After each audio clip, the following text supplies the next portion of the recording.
Sua hora chegou, monstro. Pois agora você conhecerá Beowulf!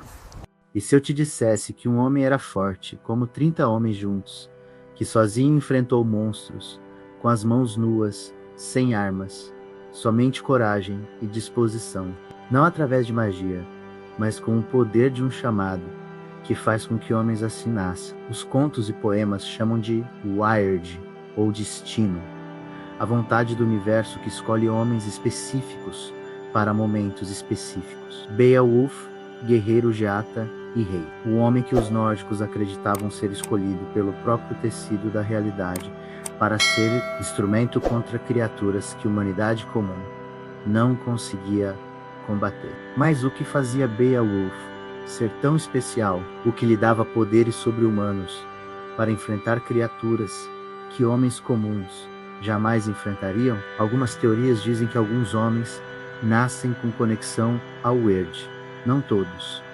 Alguns, aqueles que parecem estar predestinados, aqueles que nascem em momentos onde o mundo precisa deles, aqueles que conseguem tocar em força que transcende a humanidade normal. Beowulf era um desses. Desde criança havia algo diferente. Força que não correspondia à idade. Inteligência que parecia vir de lugar que não era a juventude. Presença que fazia pessoas mais velhas sentirem peso. Textos antigos descrevem que Beowulf tinha o Wyrd ao seu redor, que destino caminhava com ele, que quando olhava para algo, aquilo se movia na direção que ele queria, porque força do universo o respaldava. Não era magia, era algo mais profundo, era a realidade se ajustando, porque o homem certo estava no lugar certo, no momento certo. Aos 8 anos, caçou uma corça gigante com mãos nuas, corça que deveria ser rápida demais, corça que deveria ser forte demais, mas Beowulf apenas correu e a pegou, como se o Wyrd tivesse tornado tudo mais lento para que pudesse alcançar, como se o universo tivesse manipulado o tempo por frações de segundo. Seu pai viu e compreendeu. Sabia que filho tinha sido tocado, sabia que destino havia marcado aquele menino. O treinamento que recebeu não era treinamento comum, era aprendizado de como conviver com força que não era completamente sua, de como canalizá-la, de como permitir que o Wyrd fluísse através de seu corpo sem ser consumido. Com 16 anos, era tão forte quanto 5 homens adultos. Com 20, era tão forte quanto 30. Não era apenas os músculos, era a conexão com algo que vibrava sob superfície de realidade. Era a corrente que vinha de universo e passava através de seus ossos. Era o Wyrd manifestando através de carne. Quando lutava, o corpo respondia com precisão, que transcendia treinamento. Golpes tinham poder que deveria quebrar seus ossos. Velocidade era impossível dado seu tamanho. Resistência era além de qualquer humano, porque o Wyrd o estava usando, porque o universo estava canalizando através dele, porque destino havia decidido que Beowulf seria instrumento. Então chegou o chamado. O reino de Hrothgar estava sendo devastado. Grendel, criatura que vinha de noite, criatura que entrava em salão, onde guerreiros dormiam, e os devorava. Mas Grendel não era simplesmente animal. Grendel era descendente de Caim. Segundo a tradição cristã que virou mito germânico, Caim havia sido marcado por Deus, marcado como assassino, condenado a vagar, e aqueles que descendiam de Caim nasciam malditos. Nasciam como Grendel, criatura que transcendia a morte normal, criatura que se regenerava, criatura que era quase imortal em forma física. Durante 12 anos, Grendel devastou o reino de Hrothgar. 12 anos onde nenhum guerreiro conseguiu conter o monstro. Por quê? Como você mata coisa que é descendente de maldição bíblica? Como você destrói coisa que vem de linhagem que Deus havia marcado? A resposta era simples. Você não consegue. Não com espada comum. Não com força humana. Apenas consegue se tiver seu próprio Wyrd. Se tiver seu próprio destino. Se tiver o universo ao seu lado. Beowulf ouviu e soube. Soube que era para ele. Soube que o Wyrd o chamava. Soube que era homem escolhido. Viajou para o reino de Hrothgar. Chegou com guerreiros e ofereceu coisa que ninguém ofereceria. Solução. Se desfez de sua armadura e espada, iria lutar desarmado, porque compreendeu algo que apenas homem com Wired consegue compreender. Espada não machucaria Grendel. Arma alguma feita pelo homem iria causar algum dano. Mas e a arma feita pelo destino? Então decidiu que sua arma seria o corpo. Que a arma seria a força pura que o Wired havia lhe dado. A noite chegou. Grendel veio, e ali no salão em que tantos perderam a vida, algo aconteceu que ninguém conseguia descrever completamente, porque não era um simples combate, era a colisão entre duas realidades. Era encontro entre criatura, que era maldita, e homem que era eleito. Era Wired enfrentando aquilo que tentava escapar de Wired. Grendel era forte. Grendel era rápido. Grendel havia devorado homens durante 12 anos, mas Beowulf tinha algo que Grendel não tinha. Tinha peso de destino, tinha universo em seus ossos, tinha Wired fluindo através de cada movimento.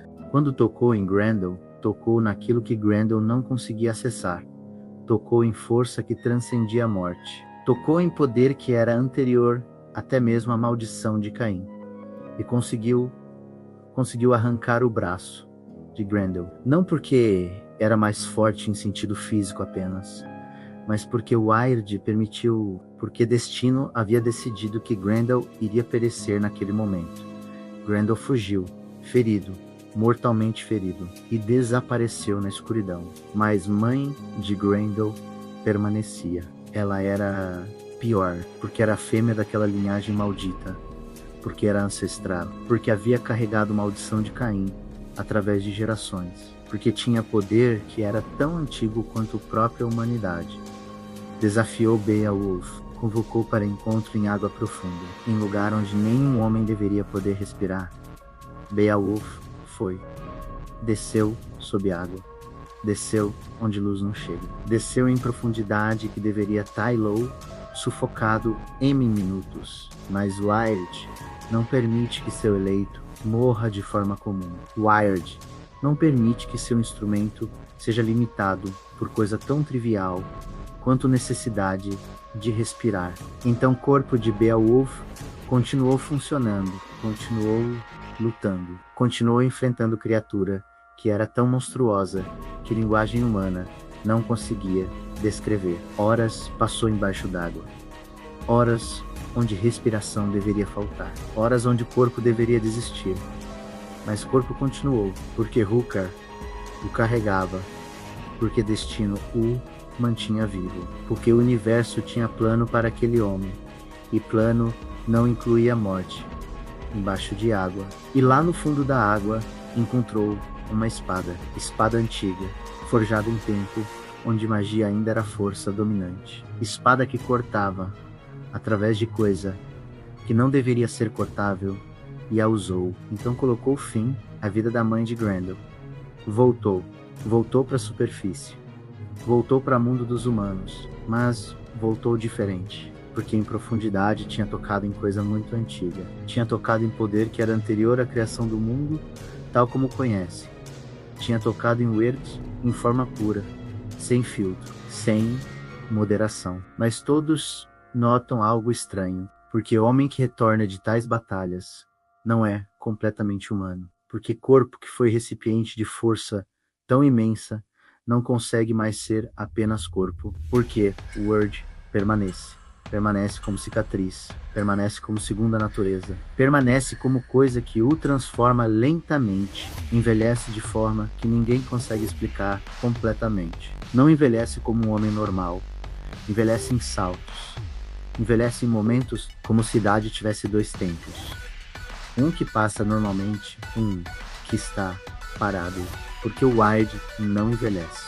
Porque força que o carrega está fora de tempo, porque aquele que tocou em destino puro fica marcado por eternidade.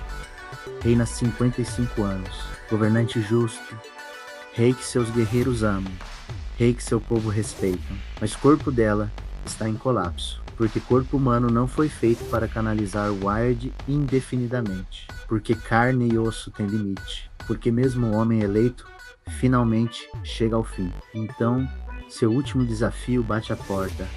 Um dragão, última batalha. Criatura tão antiga quanto o mundo, tão poderosa quanto os deuses que a criaram. Beowulf sente que é fim, sente que o Aird está o abandonando, sente que força que o carregou está finalmente fraca.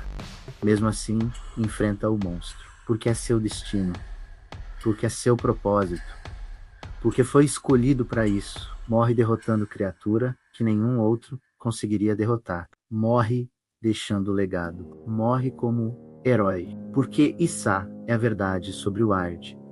Ele escolhe você para momento específico, para batalha específica, para propósito específico. E quando o propósito está terminado, o Aird o libera. A questão que fica é: Beowulf era homem extraordinário que conseguiu fazer coisas extraordinárias? Ou Beowulf era instrumento que o Aird escolheu porque o universo precisava dele? Porque se Word existe, se destino é real, se há força que escolhe homens para momentos cruciais, então significa que nem tudo é acaso. Significa que quando o mundo está à beira de colapso, força mais antiga que a humanidade escolhe guerreiro para salvar. Significa que há homens que nascem predestinados, que o universo os marca, que há o Aird que flui através deles. E isso significa que preço de ser escolhido é envelhecer enquanto o mundo ao seu redor não envelhece. É suportar força que destruiria o homem comum. É tocar em poder que deixa cicatrizes eternas. Beowulf pagou esse preço. Pagou sendo força viva contra Grendel. Pagou respirando sob água. Pagou envelhecendo mais rápido que deveria. Pagou morrendo quando poderia ter vivido em paz. Porque o Aird não pergunta. O Aird apenas escolhe. E escolhe aqueles que conseguem suportar. Conteúdo baseado em poema épico Beowulf, manuscrito do século X e XI. Análises de Seamus Heaney sobre mitologia nórdica embebida no texto. Estudos de Aird na religião germânica pré-cristã. Tradições de Grendel como descendente de Caim na exegese medieval. Textos sobre genética de heróis nórdicos que descreve força sobre-humana. Análise de motivos de desarmamento em épicos germânicos. Documentação de Beowulf como rei dos Geats após seus feitos contra monstros. Historiadores consultam fontes para diferenciar mito, sobra-romano, de possível contexto histórico.